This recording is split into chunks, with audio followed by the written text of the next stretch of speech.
mi carrera la comencé como médico, yo soy médico cirujano, pero siempre me interesó el asunto de la genética, genómica, de los avances en investigación.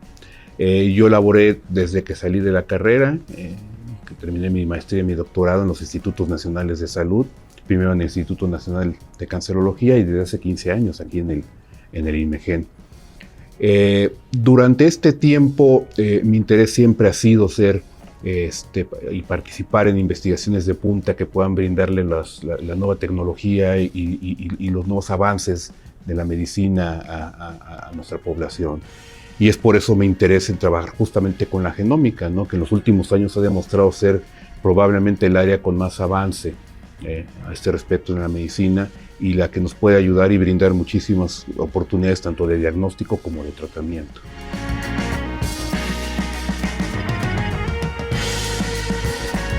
Sí, el INMEGEN tuvimos la fortuna de que el INMEGEN estuviera en el centro justamente de esta pandemia y dada la capacidad para realizar análisis genómicos, pudimos apoyar a la sociedad, pudimos apoyar a la población en la realización de diversas pruebas justamente moleculares, justamente genómicas, desde el punto de vista diagnóstico. O sea, el INMEGEN realizó miles de pruebas de RT-PCR para esta pandemia.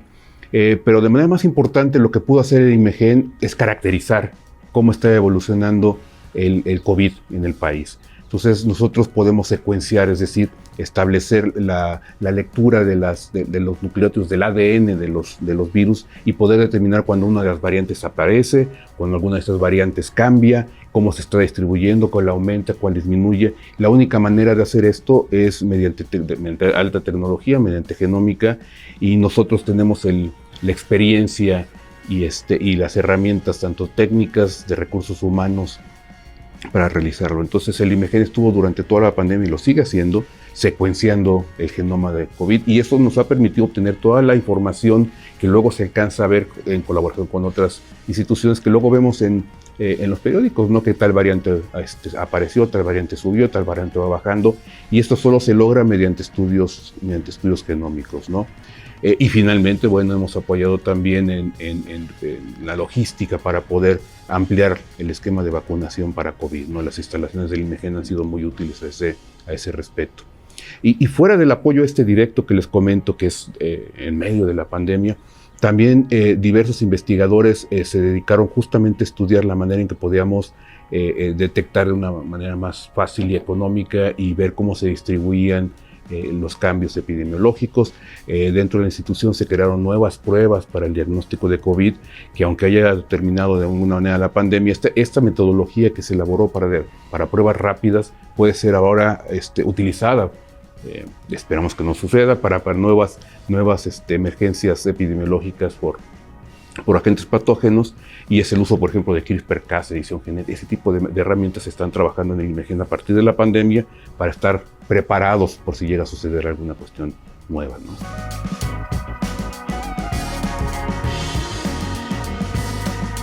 La medicina ha cambiado es una de las áreas del conocimiento en general que evoluciona más rápido, ¿no? La razón, bueno, pues es la importancia de la salud humana para todas las personas.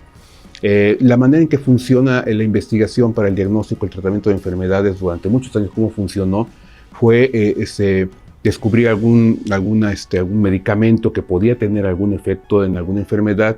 Se tomaba un grupo grande de personas, se probaba, y si la mayoría de ellas respondía, bueno, era un medicamento que se implantaba, ¿no? Esto funcionó durante muchos años hasta que nos dimos cuenta que esto ha cambiado, ¿no? Existe un grupo de personas que no responden a este medicamento, y no responden muy probablemente o seguramente por cuestiones genéticas o genómicas. En todas las áreas de la medicina sí existe este problema, y es por eso que se ha creado este nuevo término de medicina de precisión, en el cual todos conocemos personas en las cuales le han recetado un antibiótico o algún medicamento y no le ha funcionado, ¿no? La primera cosa que nos surge en la mente es, no le atinaron, ¿no? O el medicamento estuvo mal prescrito. No, muchas veces esto se basa en porcentajes. Entonces, a la mayoría de las personas les funciona, está muy bien, y hay un porcentaje de personas que no les funciona. Entonces, la medicina ha evolucionado, y ahora lo que intenta hacer es ser personalizada, es decir, ese ser de precisión, y poder saber específicamente a cada uno de los pacientes cuál es el medicamento que les corresponde. Esa es una. La segunda, de alguna manera siempre pensamos, por ejemplo, que la diabetes era la diabetes y se acabó. No, sabemos que hay subtipos de diabetes. La obesidad, por ejemplo, estamos viendo ahorita, ¿no? Todo el mundo piensa y se ha quedado con la idea de que la obesidad tiene una sola causa, ¿no? Comemos demasiado y ese es el asunto. No, la obesidad puede, siempre hay un desequilibrio entre lo que se come y lo que se gasta, pero bueno, hay personas que comen por ansiedad, hay personas que tienen diferente microbiota en el intestino y que de alguna manera absorben diferentes los nutrientes, hay personas que comen y se llenan, no reciben esta señal al cerebro y siguen comiendo. Vamos, hay heterogeneidad. Y la medicina de precisión, la medicina genómica de precisión nos puede ayudar a distinguir estas diferencias para tratarlos de una mejor manera. Y finalmente me gustaría decir que la medicina de precisión, la medicina genómica de precisión ya es estándar de oro en todo el mundo para el cáncer, por ejemplo. La única manera de determinar específicamente qué tipo de cáncer, cuál es su diagnóstico y cuál es el mejor tratamiento que le podemos dar es utilizar la medicina genómica, la medicina de precisión, ¿no? Entonces ya no se entiende la oncología médica sin esto. Y esto es tan importante que algunos pacientes pueden o no recibir el fármaco que les corresponde si tenemos estos elementos. Entonces este es, digamos, el sueño del INMEGEN, ¿no? Poder llevar la medicina genómica, que ya es estándar de oro en el resto del mundo, a México. Y eso es para lo que estamos luchando día tras día, ¿no? Tenemos retos importantes como es poder tener estas pruebas de una manera económica, ¿no? De una manera que pueda ser utilizado por el sector salud, pero es algo en lo que seguimos trabajando. Entonces nuestra investigación está basada en dos premisas. La primera es realizar investigación de punta, investigación de frontera, como se llama ahora, para encontrar nuevos elementos, y la segunda es ver cómo aplicamos eso a nuestra población.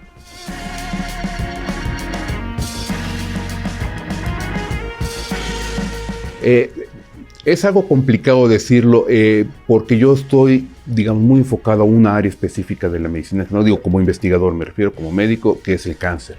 No, mi ideal es, pues, de alguna manera colaborar para curar el cáncer. Se escucha un poquito, probablemente un poquito inocente de mi parte, porque es un grupo de enfermedades muy complejas, ¿no? Pero mi motivación siempre ha sido entender qué es el cáncer y ver de qué manera podemos diagnosticarlo mejor y tratarlo. Eso ha sido, digamos, no nada más mi ideal como médico, sino como persona, ¿no? Si uno hace sus rondas clínicas y se acerca a los pacientes con cáncer o ha tenido algún familiar, creo que me puede entender y se puede identificar conmigo, ¿no? Es una enfermedad terrible, no digo que otras no lo sean, pero en particular el cáncer es algo a lo que todos le tenemos miedo. Y mi experiencia con los pacientes de cáncer me marcó para toda la vida, ¿no? Entonces mi ideal es poder ofrecerles algo a todos estos pacientes.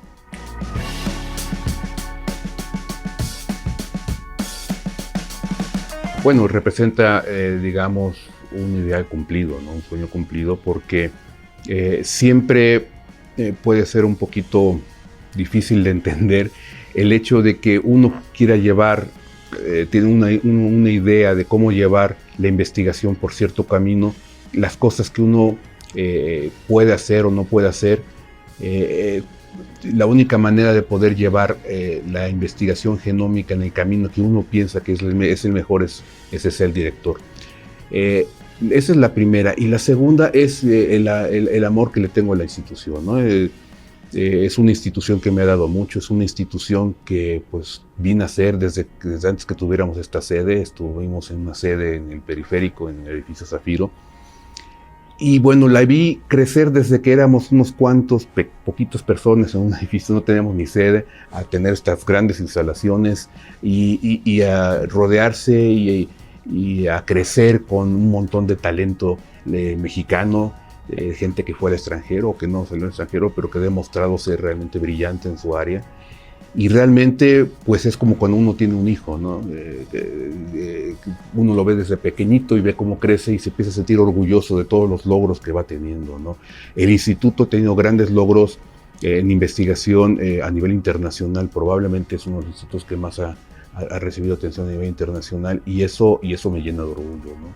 Entonces realmente estoy muy contento de poder dirigir la institución y de intentar llevarla o procurar llevarla a la par de las otras instituciones de medicina genómica que se encuentran en el mundo, ¿no?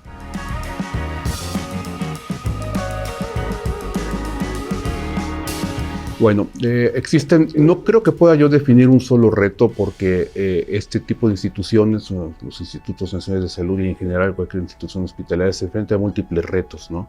Uno de los retos, como en todos los países ahorita del mundo, México no se excluye de ellos, son los retos financieros. La investigación genómica es una investigación cara, ¿no? Es una investigación bastante onerosa. Conseguir los fondos para poder llevar a cabo estas investigaciones representa un reto diferente al que se presenta en muchas otras instituciones de salud y educativas. Es por eso que, digamos, es una preocupación constante poder traer suficientes recursos a la institución. El segundo reto es un reto nacional, es el reto de la transición demográfica que tenemos, en los que empezamos a tener muchas enfermedades que toman relevancia que no teníamos antes, sin excluir las enfermedades que antes teníamos. Entonces, el principal reto antes eran las enfermedades infecciosas, siguen siendo un reto como lo vimos en el COVID, pero ahora aumentan las enfermedades como la obesidad, como la diabetes, las enfermedades cardiovasculares, evidentemente el cáncer. Y esto le está haciendo un gran peso al sector salud, ¿no? Entonces, uno de los retos que tenemos es tener suficiente conocimiento para visualizar en dónde realmente podemos aportar dentro de la institución. Es muy fácil querer hacer lo más novedoso, me refiero no básica, sino de aplicación, ¿no? Pero lo importante es tener esta visualización de en dónde podemos aportar más. Entonces, esa es otra. La tercera probablemente sea los retos éticos, jurídicos y sociales que tenemos con este tipo de medicina, ¿no? Siempre va a haber esta cuestión ética de hacer medicina de alto nivel para poblaciones que, bueno, en algunos casos se encuentran, digamos, hay una gran desproporción del acceso a los servicios de salud, ¿no? Entonces, la idea del instituto es ver de qué manera podemos hacer llegar esta investigación. Es un reto realmente difícil, ¿no? Es un reto complicado, ¿no? A este respecto, también tenemos nuevos retos que están saliendo en todo el mundo. El primero, la inteligencia artificial, ¿no? El instituto tiene, dentro de los institutos nacionales de salud, probablemente el grupo más grande de investigadores dedicados justamente a bioinformática, genómica computacional, etcétera. Y este grupo de grandes investigadores que tenemos, bueno, se está esforzando para poder cubrir esta brecha que tenemos, y sobre todo tenemos un departamento exclusivo de esto, de estudios éticos, jurídicos y sociales, para ver todos estos nuevos retos que tenemos, como la edición genética, que recientemente tuvimos algunas noticias de China con la bebé está modificada genéticamente, la inteligencia artificial, que no se trata nada más de los teléfonos celulares, sino el impacto que va a tener en salud es muy, muy grande, y creemos que nosotros estamos justamente en la mejor posición para poder colaborar para que la gente entienda lo que viene en esto y podamos de alguna manera también colaborar, ¿no? La inteligencia artificial es realmente un parteaguas que probablemente nos permita tener pruebas más económicas que no requieran tantas cuestiones genómicas, ¿no? Entonces tenemos varios tipos de retos, y finalmente pues el reto de la administración. Institutos grandes como bueno, pueden tener diferentes opiniones y muchos contrastes en lo que la gente puede pensar que se debe de llevar la investigación dentro de la institución, y bueno, es un reto que tenemos que enfrentar de cara y tratar de conciliar ánimos y realmente intentar que el instituto sea mejor cada día, ¿no?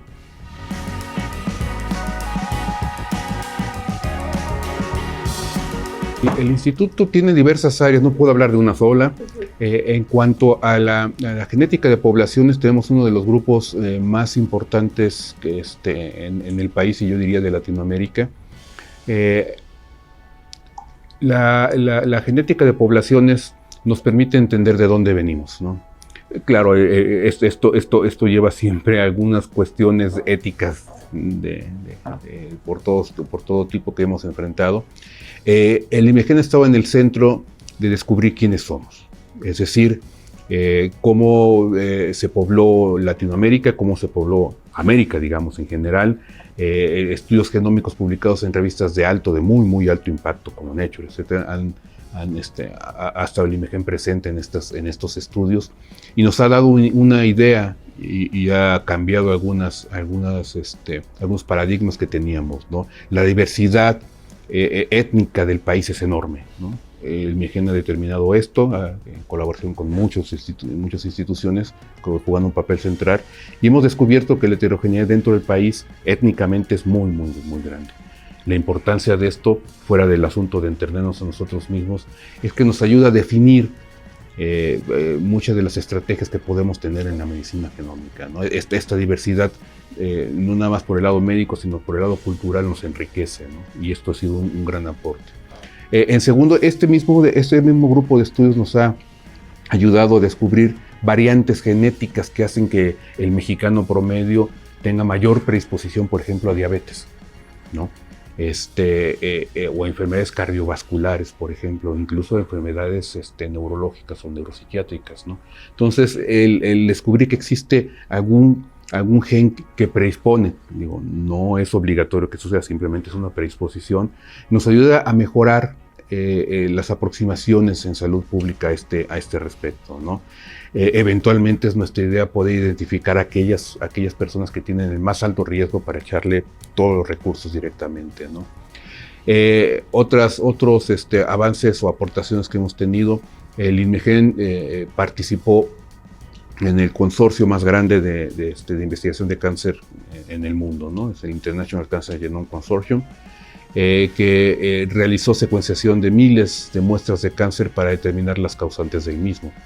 El instituto participó, fue parte del comité científico, y nuestros investigadores participaron.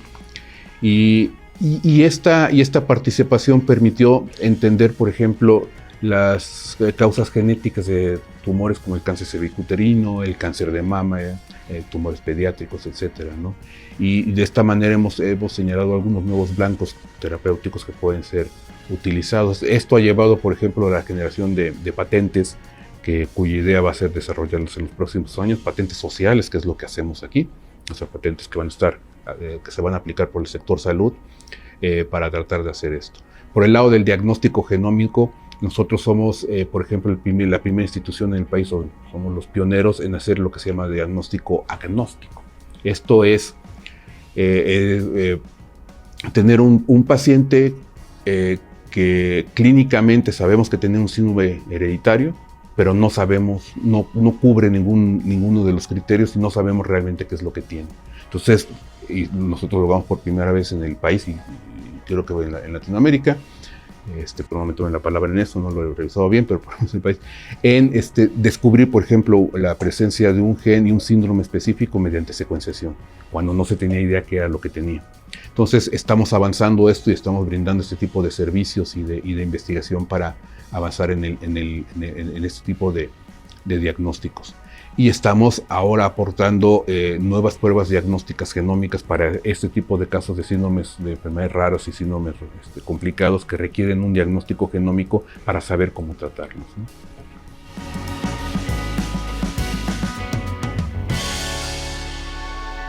Los retos que nos enfrentamos, como le había comentado, son la transición demográfica, que ya lleva varios años llevándose a cabo. De ser un país básicamente de niños, ahora estamos cambiando a ser un país básicamente de personas maduras y de la tercera edad.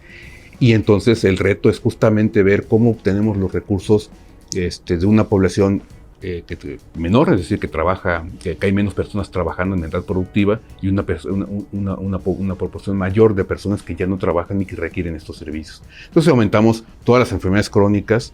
Esto es el reto desde mi punto de vista mayor, ¿no? ¿Cómo vamos a atender a todas estas personas con diabetes, con enfermedades cardiovasculares, con cáncer, con una menor base de personas que aportan seguridad social, ¿no? Este es el mayor reto que considero tiene el país, y obviamente existen retos particulares dentro de este gran abanico que es la obesidad. Sabemos que está aumentando mucho la obesidad, que esto es un problema independiente, pero que se suma a esta transición demográfica, ¿no?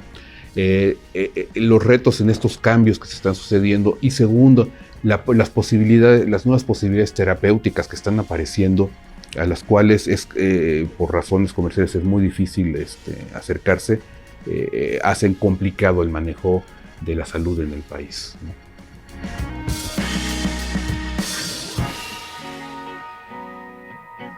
La aportación que me ha dejado es que sí es posible ver crecer. Uno siempre piensa, cuando ve una institución que nació así, ¿no?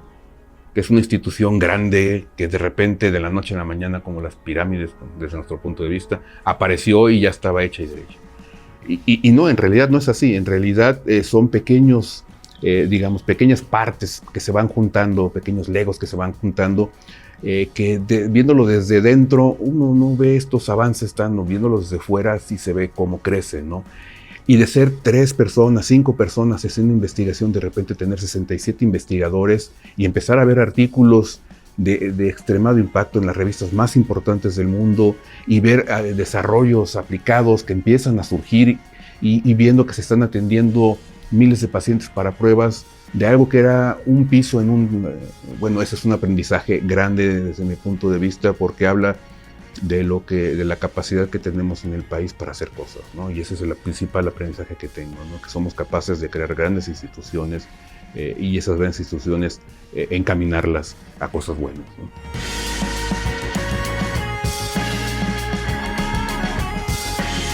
Si son muy jóvenes, les diría que está padrísimo el asunto, ¿no? Que es realmente... es un reto mental, es un reto intelectual gigantesco estar trabajando con lo que es la esencia de la vida. La esencia de la vida es el DNA, ¿no? Es lo que determina quiénes somos, cómo somos y qué hacemos, ¿no? Eso es, vamos, desde el punto de vista intelectual eso es. Y el segundo mensaje que les diría es, volteen hacia el país, ¿no? Volteen hacia el país y vean en dónde pueden aportar más, ¿no? Desde mi punto de vista, creo yo que los nichos más cubiertos, más visibles, ya están cubiertos. Un nicho que no existe, que bueno, sí existe, pero es poco, es de la medicina genómica. Entonces, que realmente consideren que pueden hacer una aportación que se puede ver en el transcurso de su vida trabajando en medicina genómica, ¿no? Esos serían mis 2 mensajes.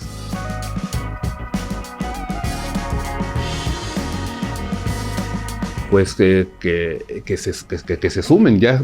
La mayor parte de ellos, no todos están comprometidos con la institución, pero lo que yo les ofrezco es trabajar de manera ardua para hacer esta institución algo que realmente puedan ustedes platicar, o puedan ellos, o podamos todos platicar a sus familias, ¿no? Que sus familias les digan, ¿en serio trabajas en el IMEGEN? O sea, hacer de esta institución un ejemplo de lo que se puede hacer en México y de la aportación que puede tener una sola institución en la vida del país.